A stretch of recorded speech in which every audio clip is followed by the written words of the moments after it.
Hello and welcome to France 24. You're watching Eye on Africa. I'm Vedika Bahel, and here's the top headlines from across the continent. It's the biggest escalation in months of the long-running conflict and comes less than a week after a US-brokered peace deal. Rwanda-backed M23 fighters have entered the strategic town of Uvira in eastern DRC near the Burundian border. It's both the regional military base and headquarters of the Kinshasa-appointed government in South Kivu province. At least 22 people have died in Morocco's third largest city, Fez, following the collapse of two four-story residential buildings. Authorities say an investigation has been launched to decipher the cause.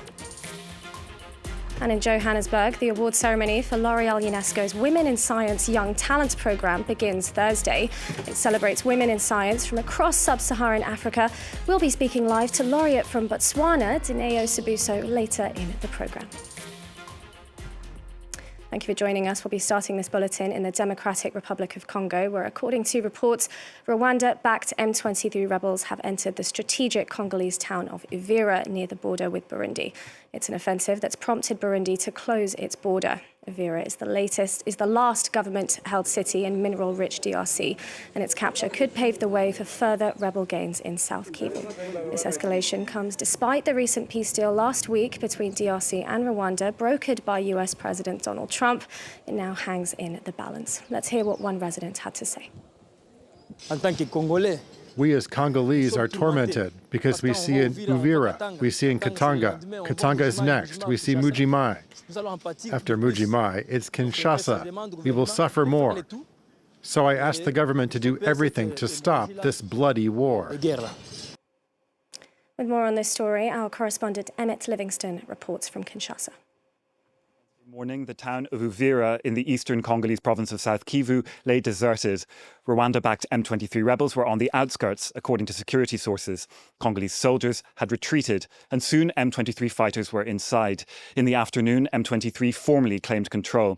But the Congolese government has yet to announce the fall of the town. Uvira is highly strategic. It sits on a border crossing with Burundi and is just 25 kilometers from its capital, Bujumbura. At least 10,000 Burundian troops were fighting alongside Congolese soldiers against the M23, and capturing Uvira effectively ends their continued involvement. Situation on the ground on Wednesday remained very confused. But what is clear is that the latest offensive is a huge blow to a US-brokered peace deal between Congo and Rwanda. Only last week, the presidents of both countries were in Washington to formally endorse the deal. Fighting is meant to stop, according to this deal, and Rwandan troops are meant to withdraw. On Tuesday, Western countries, including the US, the UK and France, urged the M23 and Rwanda to halt hostilities. The UN said 200,000 people had fled their homes in recent fighting. Congolese leaders want the US to enforce the deal, but it's not even clear how this might happen. The deal doesn't specify how to punish violations. Well, as we heard from our correspondent there, the DRC accuses Rwanda of breaching the peace deal, but Kigali too has pointed the finger at Kinshasa. There has been mounting international criticism towards Rwanda. Yesterday, the International Contact Group for the Great Lakes region, which includes the US and several European countries, urged the M23 rebels and Rwanda to immediately halt their offensive. Our correspondent on the ground, Juliette Monti, brings us the reaction from Kigali.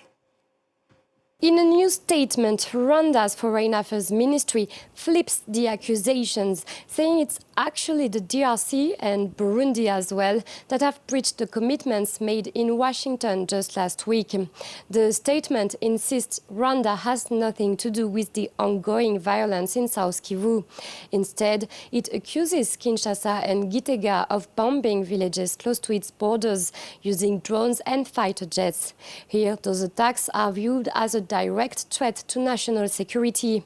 They have pushed Congolese civilians to flee, and Rwandan authorities say more than 1,000 people have crossed the border in the past few days seeking safety.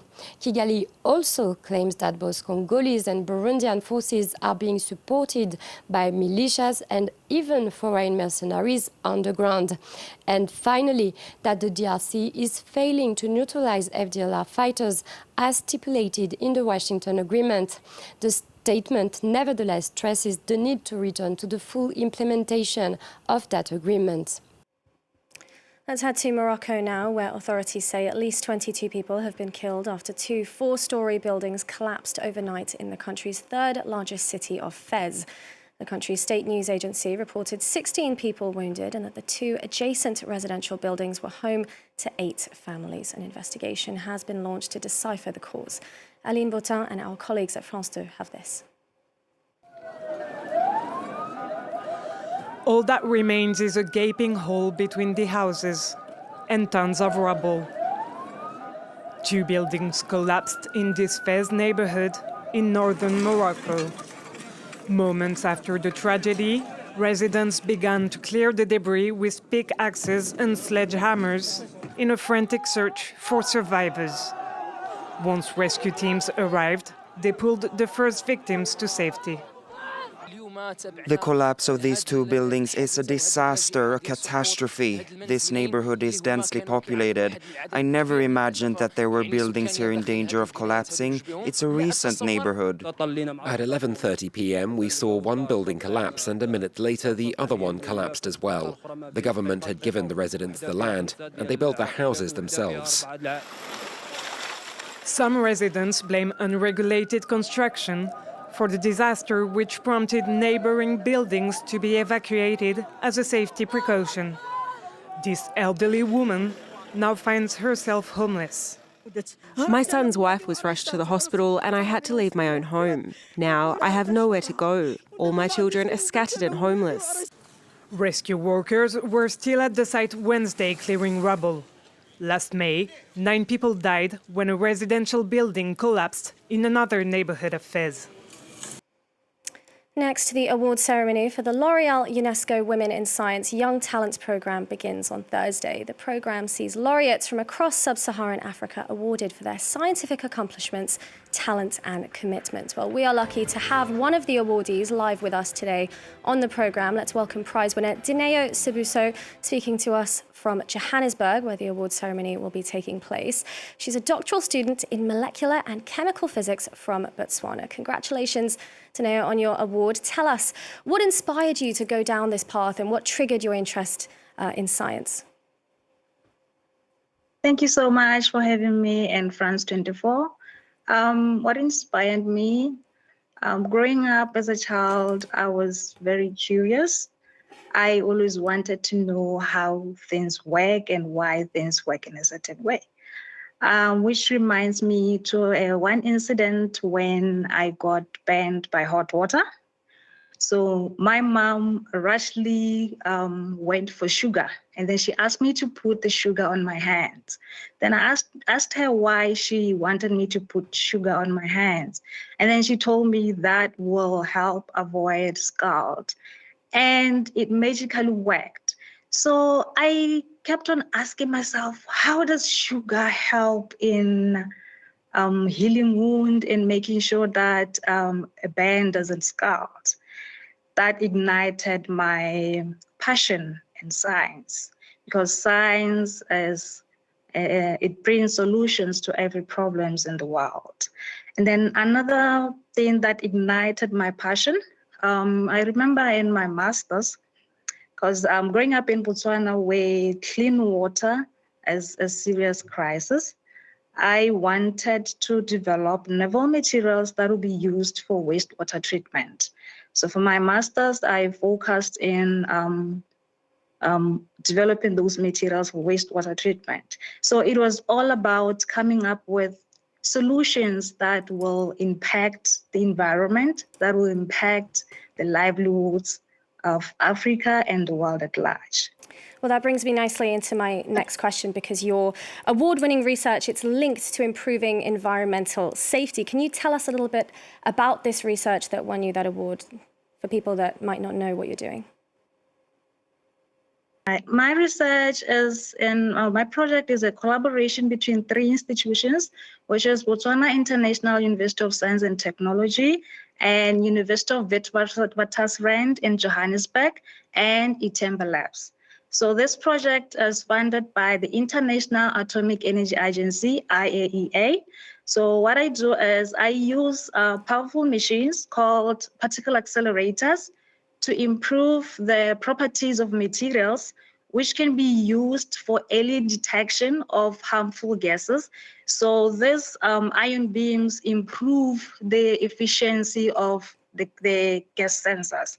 So what I basically do is I develop a gas sensor that is used to monitor toxic gases in the atmosphere, which can be used for early detection at households or monitoring of any pollutants in industries, hospitals, you name it. So these sensors will be able to help control air pollution and in overall help mitigate climate change.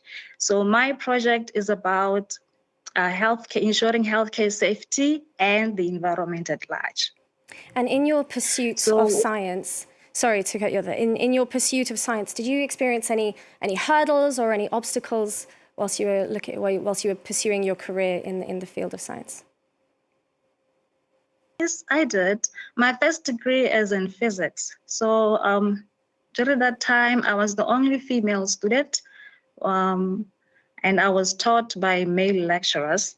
So as I faced stereotypes where people were questioning why I was studying physics, suggesting that physics is for males.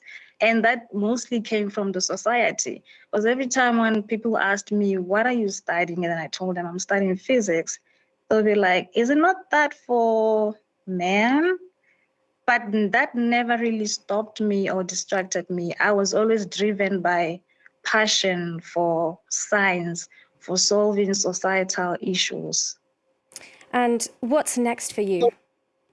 What have you got coming up that we should be aware of?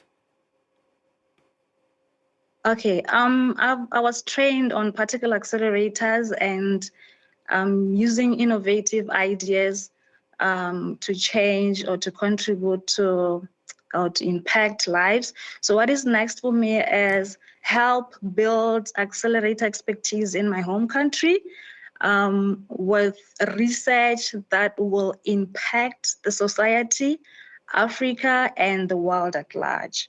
So, and another thing is that I am hoping to develop the sensor at large scale and maybe patent in future, which can help industries to operate and make sure that we have clean and sustainable future. Well, thank you so much, Dineo, for joining us here at Eye on Africa. That's Dineo Sibuso. And congratulations on your award from the L'Oreal UNESCO Talent Programme. Well, that is all we have time for in this edition. Thank you for watching Eye on Africa and stay tuned to France 24. There's more world news coming up next.